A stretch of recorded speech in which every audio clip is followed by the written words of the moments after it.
What we see very often in terms of post-go live is that it's not really been thought about from the beginning.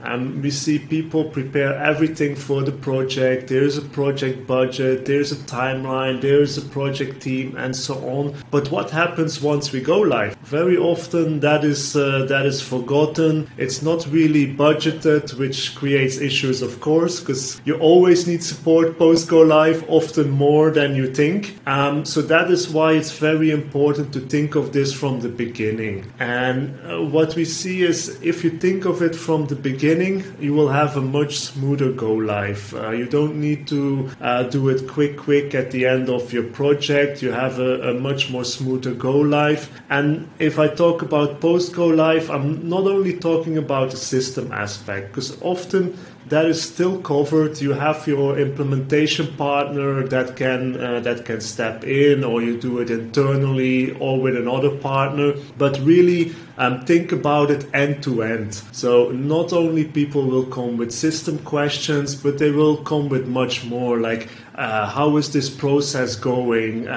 What kind of data do I need to put in there? I don't know anymore how this works. How do I log in? All this kind of stuff. So not only system questions like I have an issue, there's something not working, but really think of it end to end from the end user perspective. How can we make sure that we tackle that end to end? How can we make sure we have proper training for that?